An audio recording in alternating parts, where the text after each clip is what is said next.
जब क्राइस्ट जिस वक्त जा रहा था क्रूसीफाई होने के लिए, तो अंतिम भोज था उसका, तो उसके 12 शिष्य उसने बनाए थे, ज्यादा शिष्य भी नहीं बनाए, गिनती के 12 शिष्य।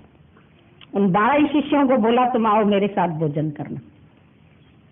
जब वो भोजन कर रहे थे तो भोजन करते करते उसने बोला तुम लोगों में से एक है जो मेरे को मरवाएगा। तो एक खड़ा हो गया उठ के, बोला क्या मैं?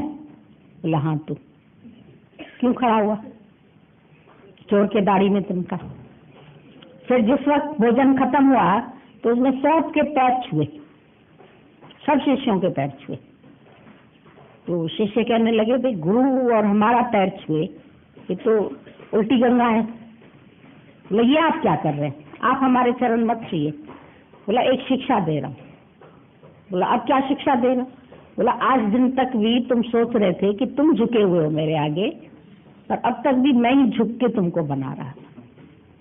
ये मत सोचना कि तुम झुके हुए थे, पर मैं ही तुम्हारे आगे झुका हुआ था। हम लोगों को लगता है कि हम झुक के गुरु के आगे चल रहे हैं, पर ये भूल जाते हैं कि रोज गुरु ही झुका हुआ है हमारे आगे।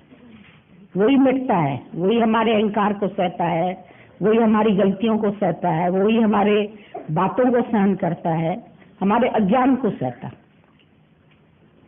सहन शक्ति तो गुरु में है, तुम्हारे में थोड़ी है। तुम तो एक बात सुन के भाग जाएंगे, पर अज्ञान को सहना, शुरू में जो भी आते क्या उनके अंदर अज्ञान नहीं होता है? क्या वो सब सही चलते? कोई कैसे चल रहा है, कोई कैसे चल रहा है, कोई कैसे बोल रहा है, कोई कैसे बोल रहा है, किसी को बोलने की तमीज नहीं, किसको चलने की तमीज नहीं, किसको नम्रता नहीं, किसको प्यार नहीं, किसका वैर विरोध, कोई अंदर में बड़बड़ करता है, कोई बाहर बड़बड़ करता है। तो क्या गुरु को पता नहीं चलता है? तो गुरु सहन करता है या नहीं करता है? तो उसका चरण सबका उसने छुआ। मुझको उठाने के लिए तुझे झुकना ही पड़ेगा। कोई गिरा हुआ है तो उसको उठाने के लिए झुकता कौन है? गुरु ही तो झुक के हमको उठाता है। हम सोचते हैं हम झुक रहे हैं उनके आगे, लगता है हम प्रणाम कर रहे हैं, हम पहले प्रणाम है, उसको भी झुकाते, प्रणाम तो उसको भी करना पड़ेगा। तुम प्रणाम करेंगे तो उसको भी तो करना पड़ेगा। पर यहाँ तो पहले दाता गुरु भया,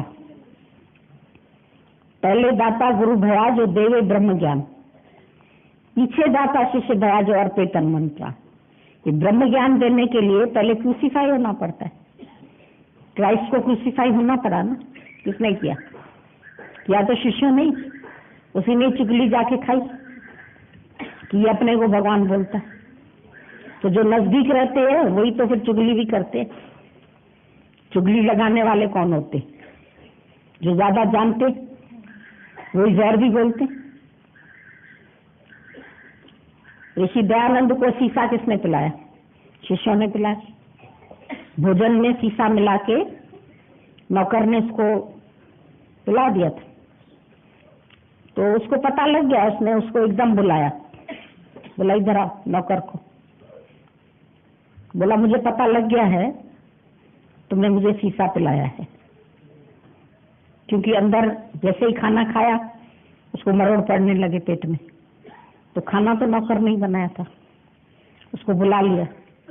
बोला वैसा है, मेरे पास ये पैसा है गठरी, ये गठरी उठाओ तुम और भाग जाओ यहाँ से, नहीं तो जितने मेरे और शिष्य हैं ना ये तेरे को जीने नहीं देंगे। तू भाग जा, बच जा, नहीं तो ये सब तुम्हें मार डालेंगे। तो उसको बचा दिया, भगा दिया वहां से। तो ऐसा कोई माफ करता है कि जिसने हमको जहर दिया उसको कहता है पैसे भी लो और यहाँ से चले जा, वरना लोग तुमको पकड़ लेंगे। इतनी माफ करने की शक्ति किसके अंदर होती? सहने की ताकत तो भाई हम सोचते हैं हम सहन कर रहे हैं, लेकिन सहन तो गुरु को भी करना पड़ता है। कितने दुनिया वालों की बातें सुननी पड़ती है, संबंधियों की तुम्हारे गाली ताने अपशब्द सब बोलते रहते। तुम्हारे घर वाले गुरु को कम गाली देते? हमारी लड़की को बिगाड़ दिया, हमारी औरतें निकल जाती है, इनका गुरु कैसा है, ऐसा है वैसा है। उसको क्या पता नहीं है कि ये लोग बोलते होंगे? सबका पता है।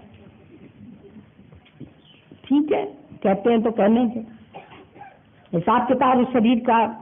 बोला ब्रह्म ज्ञानी के कर्म कहाँ जाते हैं?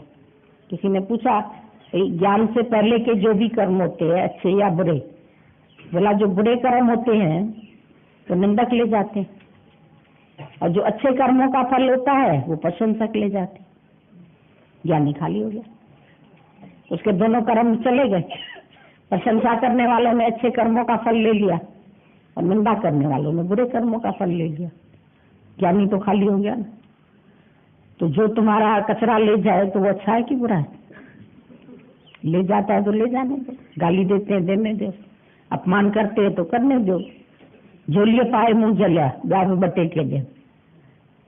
जो तुमको गाली दे ना तो झोली करके ऐसे और डाल दो, मैं खुशी से कलुक डाल के भगवान से कुछ मांगते हो ना, ऐसा करके तो दुनिया वालों की गाली भी ऐसे करके ऐसे उठा लिया कर।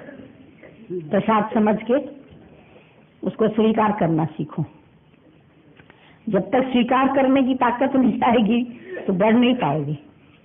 ताकत तो बहुत चाहिए, भले पिस्ते बादाम खा लो लेकिन ताकत अंदर में रखो। मान अपमान सहने की, गाली सहने की, निंदा सहने की, सब बातें सहन शक्ति जब तक नहीं होगी तब तक तुम आगे नहीं बढ़ सकते।